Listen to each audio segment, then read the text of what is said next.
Don't you notice how I get quiet when there's no one else around? Me and you and awkward silence. Don't you dare look at me that way. Right, let me explain. This is me, and the person next to me is my mum. We decided to do a 4-hour hike around Cannock Chase. So how did we get there? The night before, I packed both mine and my mum's kit bags. Now, I packed mine differently to my mum's, as I have a lot more stuff to carry than she does. What I'm doing first is I'm emptying out my first aid kit. I'm going through everything to make sure that everything is in date, and if it needs restocking, to restock it. So like in this instance, I was missing some wipes and some plasters. My first aid kit isn't very big, and I tend to like carrying extra stuff with me, so I put it in a dry bag that is a different colour to my other dry bags. This usually goes somewhere near the top or somewhere where I can get to it quite quickly.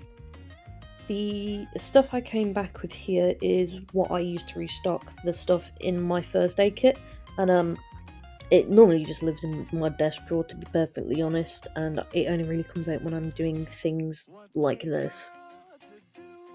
Other things you'll find in my first aid kit are bandages, medium dressings, shears to cut clothing, burn gel, and I've got wipes for bug bites in there as well. I did actually end up swapping out the roll of tape for a bigger one, and I also put some more regular plasters in my kit, and I took out the extra blister plasters that I kept in there just because they were taking up the space that I needed for other things. You can get first aid kits from pretty much anywhere, like in supermarkets or shops that specifically cater to outdoor gear, such as Mountain Warehouse or Decathlon. Mine's from Go Outdoors. It cost me about £12. And this is literally just because I am a Go Outdoors member, but they do range from about £5 up to £24, and again, this depends on where you get them from. The last thing that you see me doing here is just packing the dry bag. Other things that I've put in there are half a pack of paracetamol and ibuprofen. This is just for general pain relief because I have an old knee injury. Lip balm and a roll of cohesive tape, also known as vet wrap. Next, I'm packing a waterproof jacket and a pair of waterproof trousers. This is just in case it rains or if I want to wear an extra layer, which I actually did end up wearing my waterproof jacket. I'm also bringing some carabiners in case I need to attach or hitch things to the outside of my bag.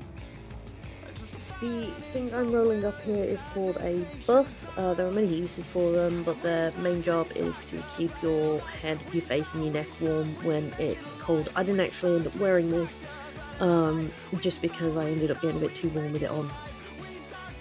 So what I'm doing here, I grabbed some extra shoelaces, and this is just in case we need to tie or hitch things to bags or other things, or if our shoelaces just suddenly snap while we're walking, so it's more of an extra precaution thing to bring. Next, I am doing a technique called ranger rolling. So essentially I'm bringing an extra set of clothes on the hike in case we need to change into something for like extra socks or extra layers.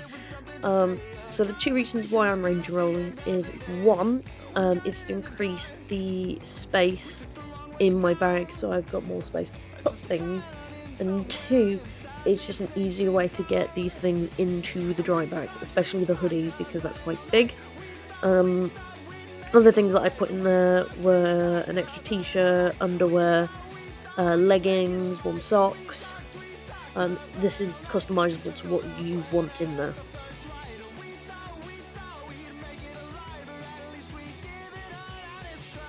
The last and probably most important thing I packed was the food. When you're packing food for a hike, there's no right or wrong thing. However, as you're hiking, you're going to be using up a lot of energy that does really need to be replaced. Now, the food I packed is mostly snacky type things. Not all of it's actually packed in this video because some of it's kept in the fridge to be taken out before we go. And we do also have a lot of sugary snacks, and this is because my mum is type 1 diabetic, So this is in case her blood sugar was to drop too low, so we can bring her back up. Other little things that I brought with me were the rain cover for my bag, a small bottle of cordial, an old carrier bag for our rubbish, and a pair of mitts because it was quite cold that day. With my bag, the first thing that I did was I stretched out all the straps. This is so that I could fit them to me when we get to Cannock Chase. I also roughly arranged where I want things to be in my bag, like things going in the big pockets and things going in the small pockets. This doesn't usually stay the same. This usually changes depending on what I'm doing and what I need it for. Other pieces of gear that I would recommend to bring with you is a good pair of sunglasses. Mine happen to be prescription, so they were expensive, but at least I can see.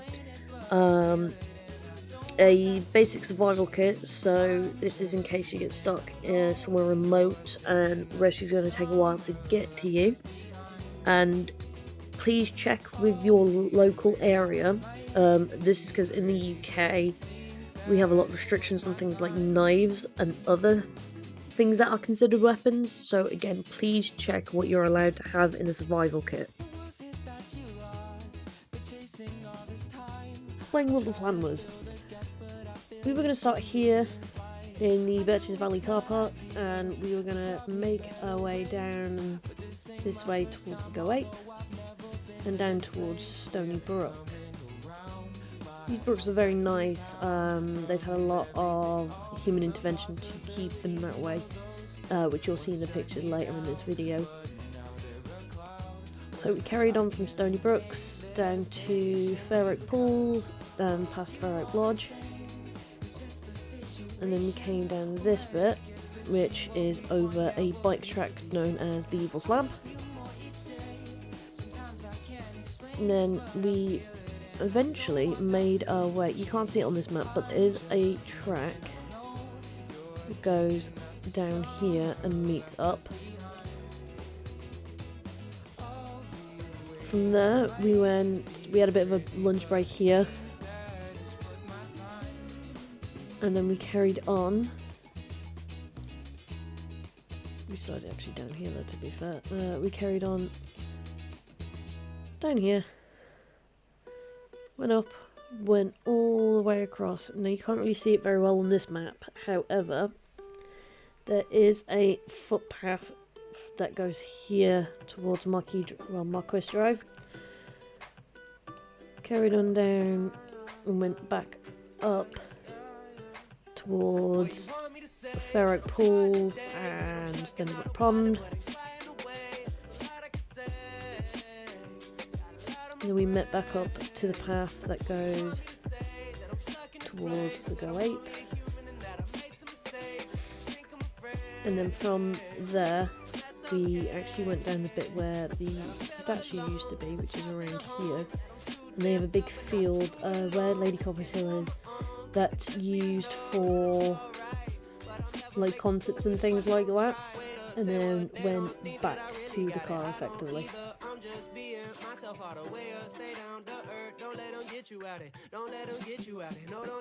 So, Cannock Chase is an area of natural outstanding beauty, and it is currently under the, I'm going to say, protection, look after, of the Forestry Commission, also known as Forestry England.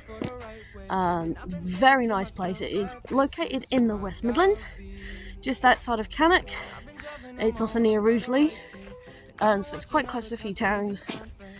And yeah, we got here quite early this morning, and it is now, when I'm recording this, it is now 3:10 in the afternoon. Now, parking wise, an all day ticket is about £12, but all the money from the parking goes to the upkeep of the site and just making everything all nice and pretty, which is what we love.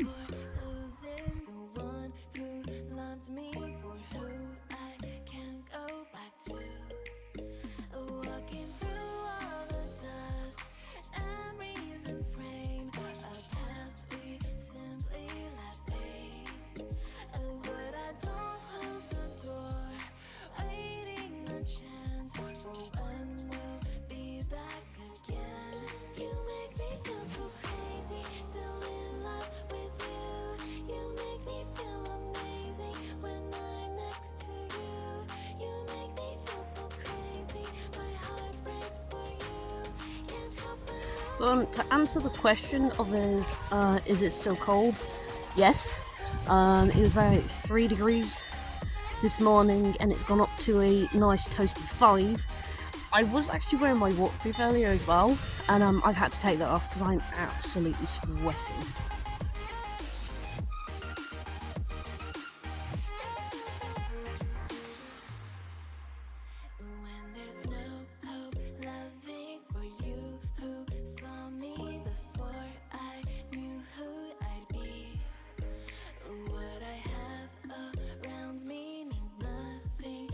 So, what are the pros and cons of hiking, or walking in fact?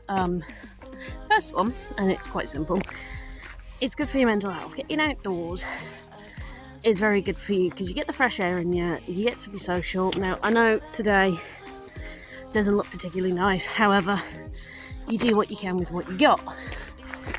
The second one, good exercise. I've done almost 9 kilometres, I think. Future Holly will correct me. I've been out here all day, so it is very tiring. I'm going to make it at the end of this. A couple of the cons. One, to get to a place like this, with all the woods, you're going to need to drive, which means if you don't drive, you're a bit stuck. Now, if you can bribe someone who can drive, even better. Other cons. It is currently half term, meaning there are a lot of kids about, meaning I have to be careful where I'm pointing my camera so I don't get in trouble. But other than that, it has been a very good day.